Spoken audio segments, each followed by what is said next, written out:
Hey guys, how's everything going? I'm JSer. This video is going to be about a system design problem. This is a hypothetical problem. As you might know that Facebook is developing a new version of Facebook.com. They've posted a blog about it. If you're interested, please take a look. It is really helpful, and there will be some patterns they use. It's very interesting. So I'm thinking, what if I am asked to design a new Facebook web app, right?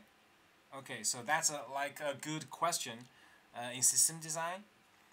I've recorded a video about how I am going to tackle those system design questions. There at least is a 6 steps. So today I'm going to try to apply those steps and to see how far I can go with limited time. I think it would be 30 to 40 minutes.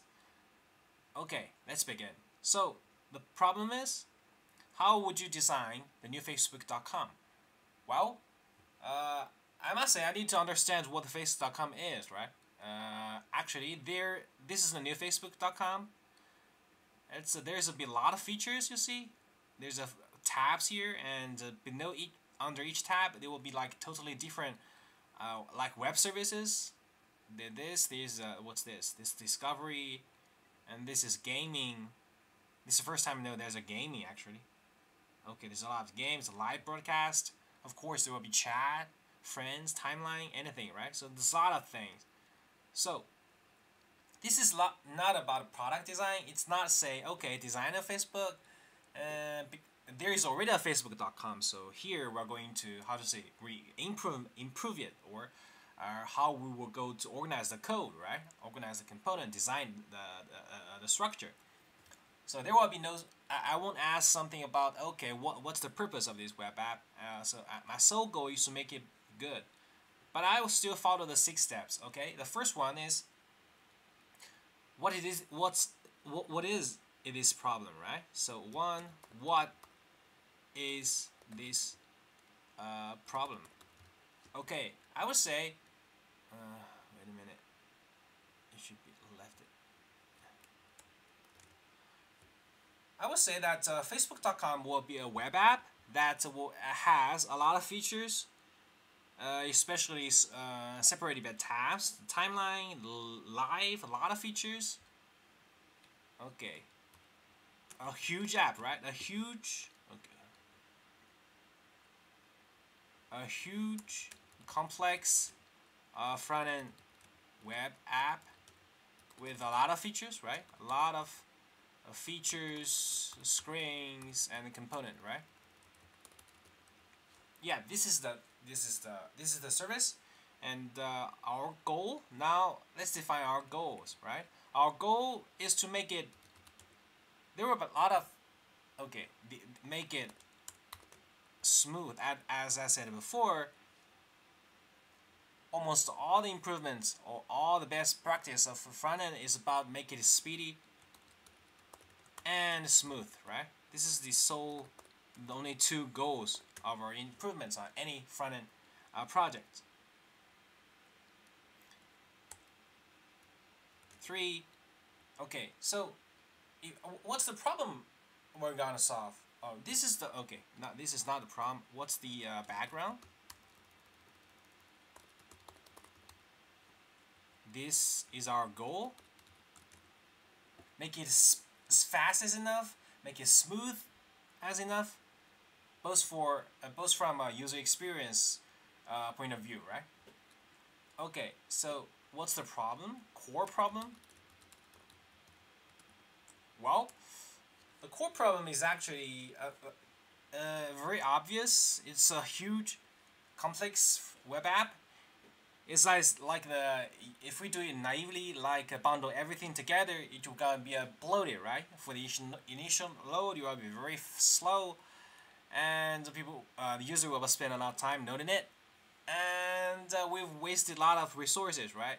Like I've just tested on the Facebook, the initial load will actually initial screen will load about 8 megabytes, and every time we switch to a new feature, it will load more and more resources. We cannot expect that every time we load something, we access the Facebook, we load like 20 megabytes or something, it's not good. So the core problem is naive structure approach, bundle all,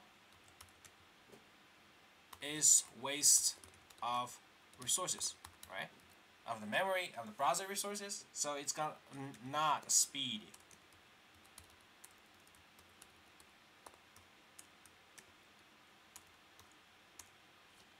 And smooth, maybe after it, you're gonna be smooth. After it, might be smooth, right? But the smooth is conditional. So let's see. Actually, we could also improve this. Could also improve this smooth. How should we do it? Well, let's analyze the problem. As we see on the Facebook, there are a lot of features. So let's first list up the structure of the web application, right? Okay, I'll say this, and this is the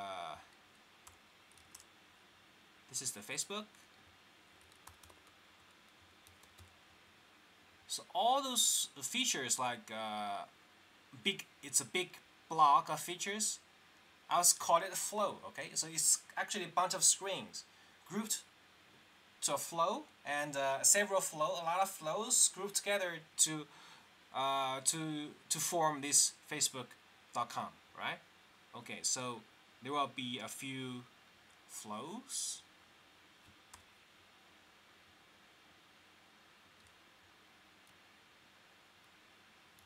Okay, I'll name it flow.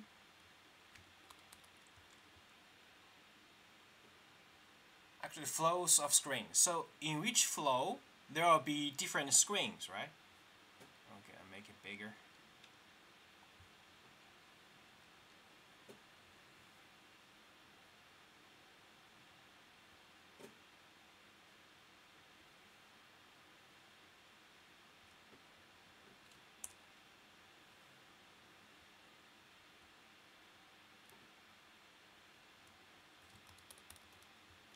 And in each screen, there will be what? There will be component, right? So this is the basic structure of a web app, not only on Facebook, but also on any service. I'll say this is a component, this is a component, this is a component, this is a component. This screen might be very, very long, and it might be beyond our viewport, right? Above the fold. So let's add above the fold. How can I add it? I'll just add a line here. Okay. Okay. This and no. So this is above fold line. Okay. There are a lot of screens. Let's group this together. Group. This should be grouped. For each flow, there will be a screen, and then there will be a bunch of flows.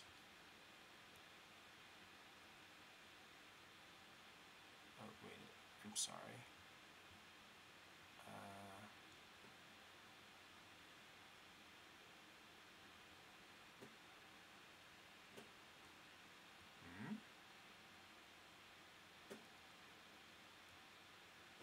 Oh shit.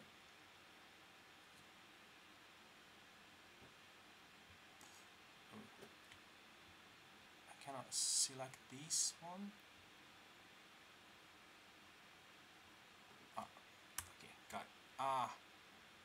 Damn. Oh, it's okay. So I wasted some time there. Okay, so for the naive solution, it would be bundle everything, right? So this is like it's one of the stream approaches. One is bundle everything. The problem is obvious. It's gonna be very big for the resources to load, and the users will see a long time of widescreen. Or if you add load indicator, you will spend wait a long time to see the first screen and be displayed, right? And even after it's loaded, for like a case of like very long pages, when the user is redirected to that page, actually the DOM construction will also cost a lot of time, so it's still not speedy. About the speedy, we could improve it. Well, everything web front-end is improvement. I think 90% of them is lazy load. So let's just take another extreme, right? It's about not bundle everything, but load everything. Lazy load everything.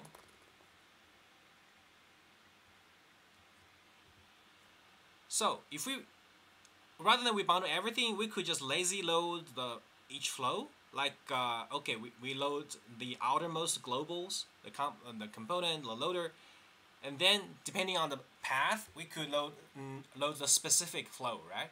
And then based on the path again, we could load the specific screen, right? So it becomes like we determine these flow and then load this screen, right? So this is lazy load everything, and also the above the fold, we could also only load here, right? Load the component above it, and then the other ones you just keep it unloaded and load it later, right? So this is a lazy load everything. Well, would this be good? I would say it has small bundle size, right? We don't need to load every pages. We only load the resources we need. So it's good actually, but it's not that good because it costs more time. I think more time, maybe because of maybe. Just add a question mark. Because it's like a more round trips. We first get the outermost component, and then we determine each flow, and then load it again, and then determine the screen, and then determine each component, right? This is too much, I think. So in total, it might be bad for our performance actually. Especially for the user, it's just like a bunch of widescreen, right? Of course, we could. Okay, yeah. It's not good actually. So what if we could improve this lazy load approaches? One is, yeah, well, to things for be speedy. I mean, we must feed the users with some UI, right? Not letting them with nothing. Facing a widescreen is just get bored and he might go somewhere else. So maybe you could add loading indicator, loading spinner.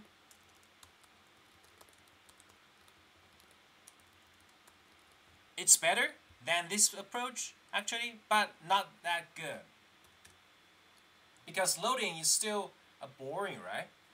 But adding a spinner is easy to implement and might be good for some cases that are not very I would say strict on the performance, right? And another approach is to try to tell the user some information about the future component you're going to see. That's the idea of add a skeleton, right? Skeleton add, maybe it's called placeholder. We usually see some of these patterns on the web. It means rather than we lazy load everything, why not we provide something to our parents?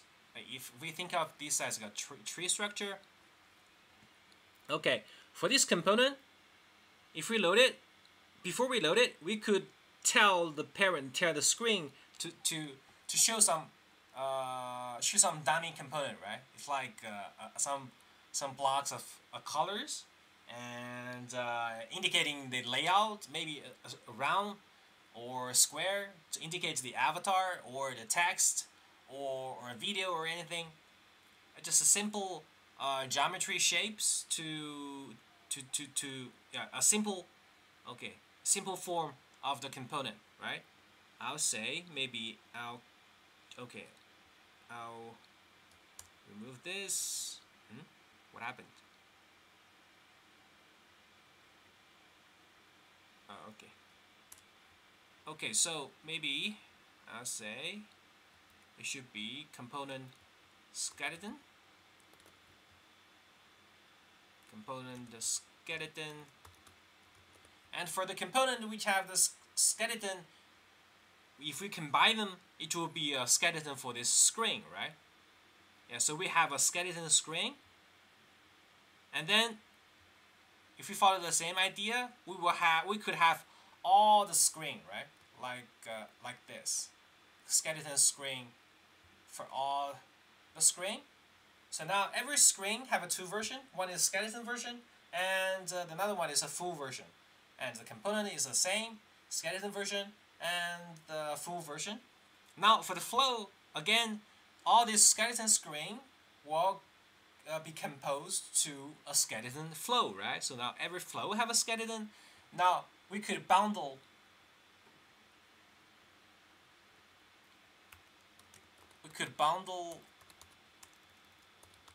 all skeletons. Now when the outermost component or the globals, the loader is loaded, we have all these skeletons, not only for the flow, but for the screen, but for the component. So it's actually very smooth, very fast while we are redirecting across among the screens. But still, if there are a lot of flows, still it costs us some time, right? What if the component is very complicated? Skeleton, even a skeleton, it might be over complicated, very complex. And suppose there is 10 flows and like 100 screens, we will bond them together. Actually, I don't think it's approachable. So this is actually another stream for skeletons. Rather than we bundle all the skeleton, I think we could combine some approaches on the loading spinner. So I would say, or just bundle, or just apply to important components and screens, right? Flows.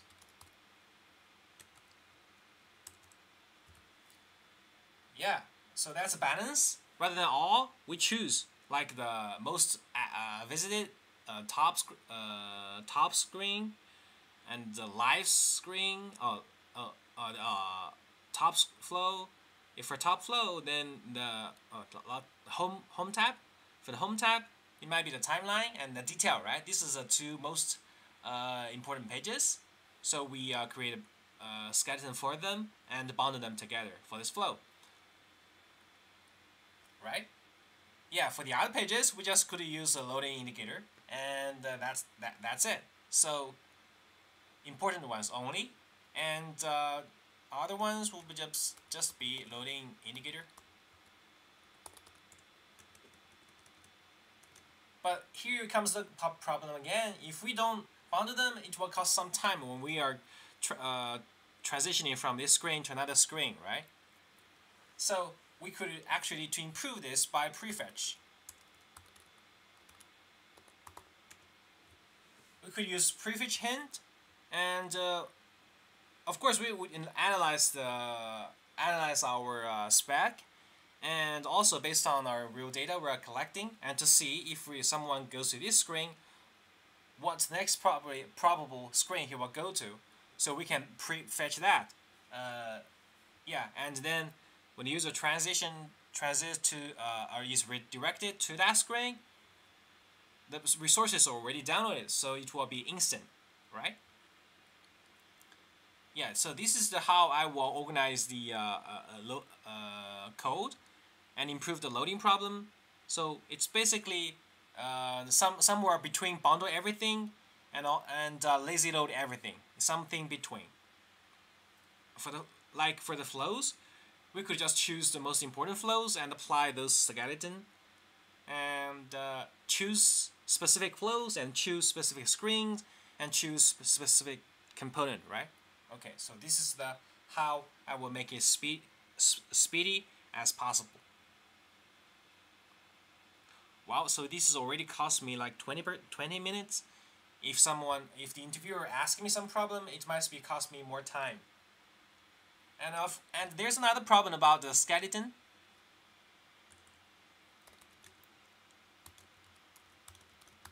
How do we create skeletons? Well, the naive solution would be separate, right?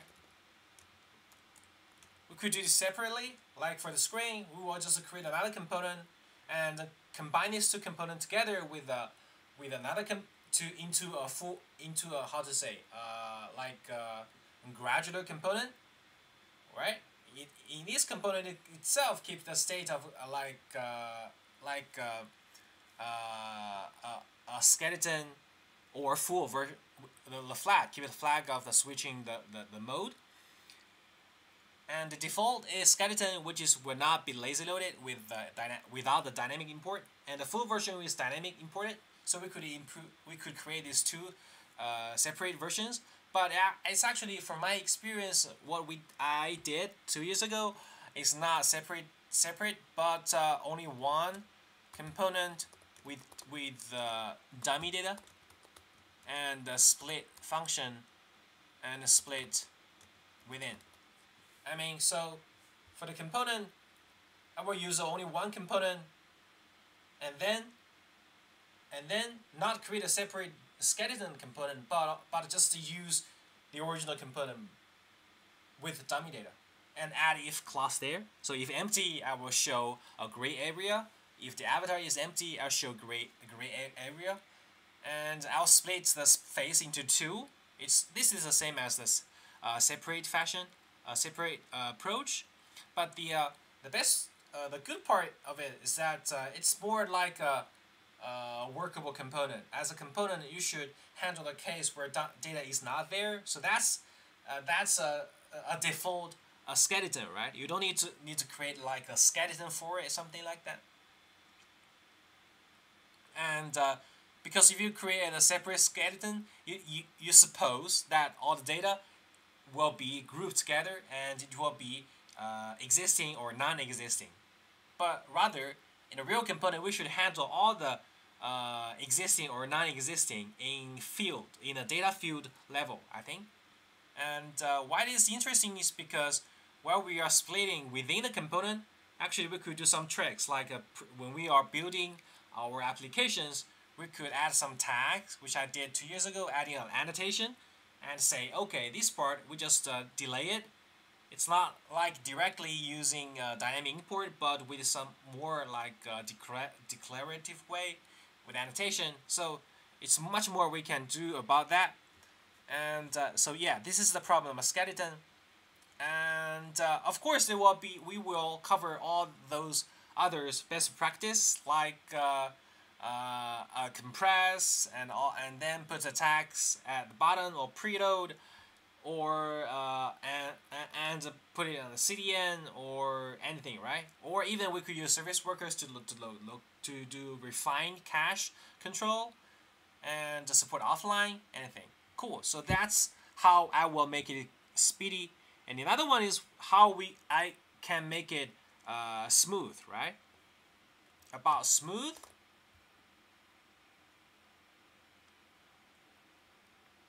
Well, the scheduling approach is already a one approach to make it smooth. And to make something smooth, I would say there are several aspects we can take consideration. One is instant go forward, which means the user must be instant receiving instant feedback when he clicks some button and go to next page or something. So for that, I would say skeleton is very good. Yeah, because rather than we preload the whole component, which is a waste of resources, we could preload the skeleton part. They only a primitive version of a component and feed that to the user instant, and the user could see, okay, it's instant feedback. I would just wait a little more time to see the full version. So for go forward, skeleton approach is good. And then there's a problem of instant go back, right? So this is a more common problem in the web applications, which I'll address with more time. So when we are going back to the previous screen, the naive solution would be like, based on the router, we just reconstruct our DOM component, we reconstruct our DOM and refetch the API. It's not good, and we always have a hard time to restore the UI state, like the vertical scroll position, horizontal scroll position, the carousel, and anything, right? So there's some improvement about this. One is cache the data. If you're using Redux or some global data store, we could just do it easily without refetching the API. And also, if you're not using the global state pattern, we could cache the API, right? So this is like a more non-intrusive approach, I think, rather than the global API. It's ask you, you must just use some of the libraries to support the global one. But for API, it will be just for a specific API path. We could do like soft cache. Just add a cache layer to the API. So this will be good, but caching API is still not good because it's interfere with the DOM rendering. So it's actually it's more care about the cache API. So we tried this 2 years ago, and I found that to achieve this, the one simple, not only one, but a very good approach is to use PageStack. I mean, don't destroy the closest, the recent screen in DOM.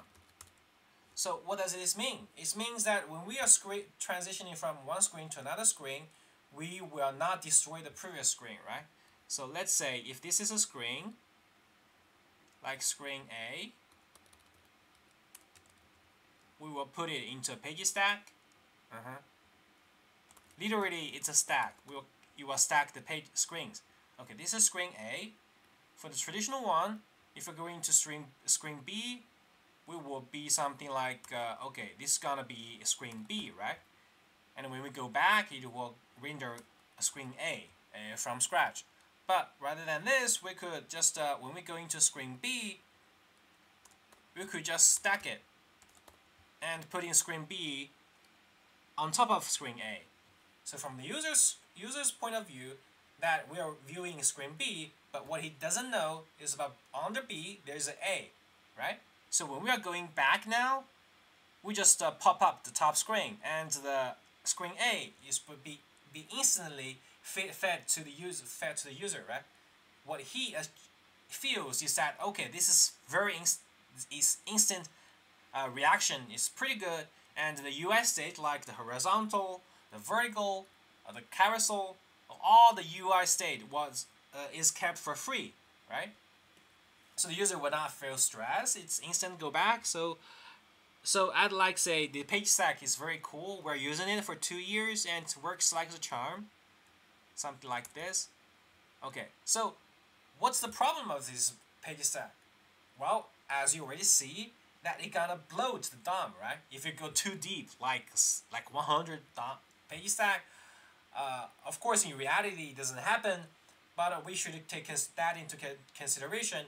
The native OS will handle this for us, right? It will destroy the activity, or iOS will destroy the UI, a UI controller, I don't know, the screen, and then when it goes back, when the memory is enough, it will just restore the UI, right? And of course, in the screen level code, you have to handle those events by yourself and save the store. I don't know, save the data in case it is restored. Okay, so for our web approach of page stack, I think we could do something like that, like having a sliding window of a page stack, right? I suppose we have a sliding window of 2. When we are going to screen C, the screen A should be removed, right? Or rather than removed, we should remove the DOM nodes, right? Keep the data in memory or something. Okay. So if we do it like eStream, we could just destroy it with empty div. Okay. Now we're going to another D into a stack, and then B is gone, right?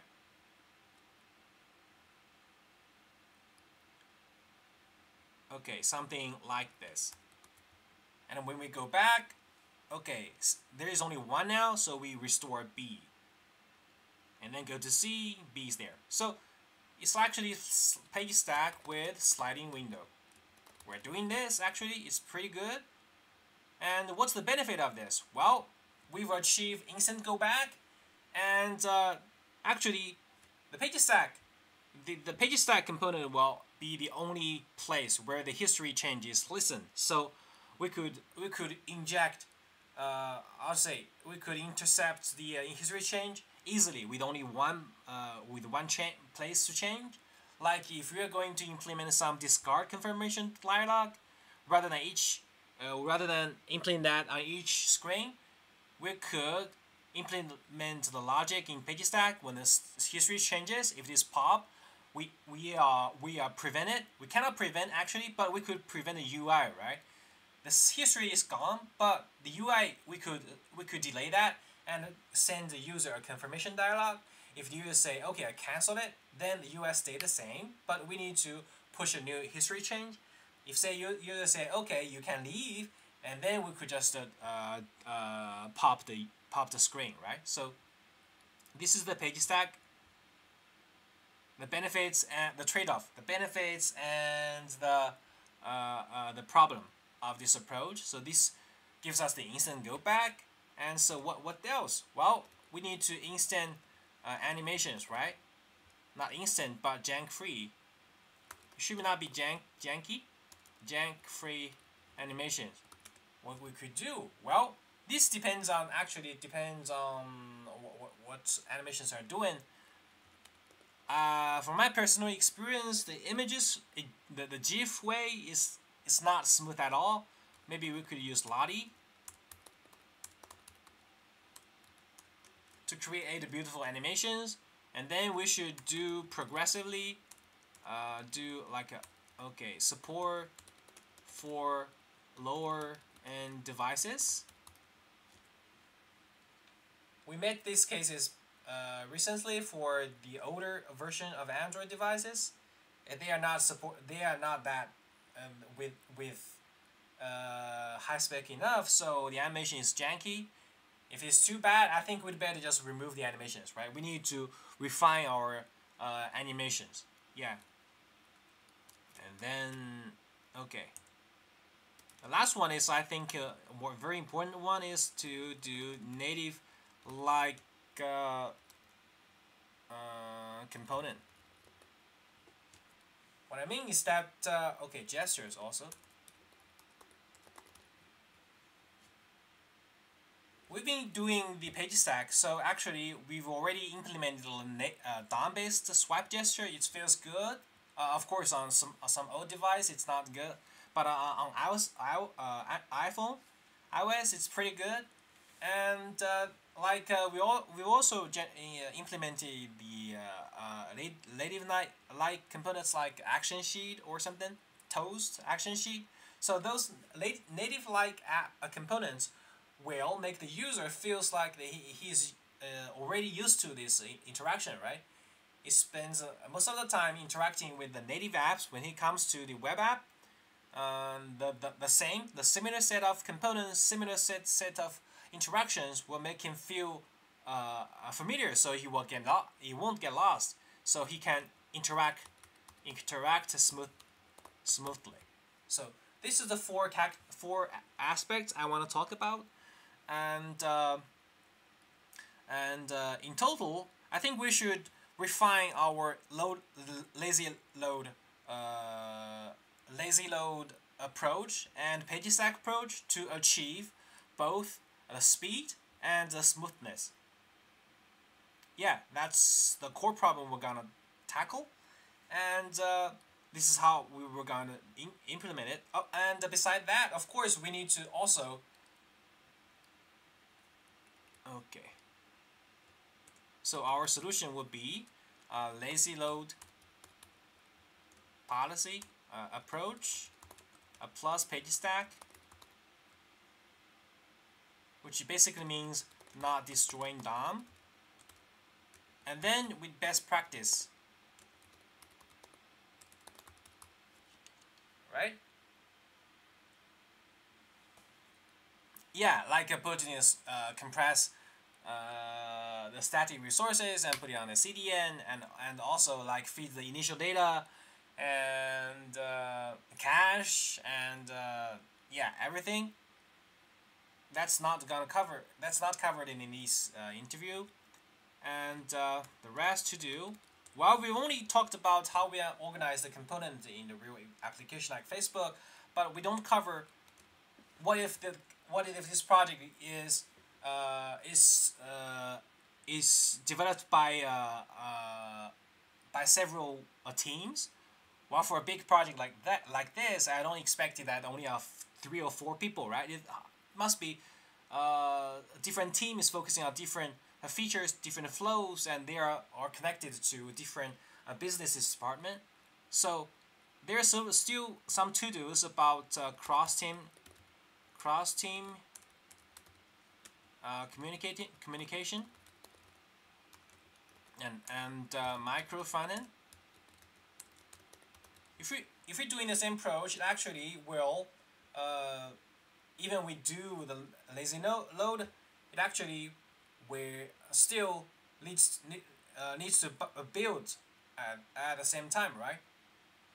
When some part of the flow needs to be deployed, the whole application will be built and deployed. So we need to actually, for multiple team situations, we need to separate the concern and separate the deploy process to make each team fully full autonomy. So the approach of this is to micro frontend rather than lazy load a set of stack resources with a specific version.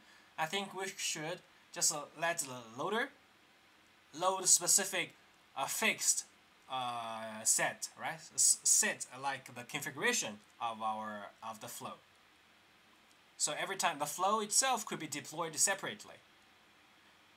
And if there are several teams, we cannot expect them to gather every day, right? They need to proceed with their own space. So there's a problem about how we will use the same component, right? Share our component, share our util function. How can we do that? That will be maintaining a comma modules. So it's actually very complicated. So I won't cover it here. But from my personal approach, we have discussion in our project, but we get the conclusion is that if we have a good chance, we will separate the separate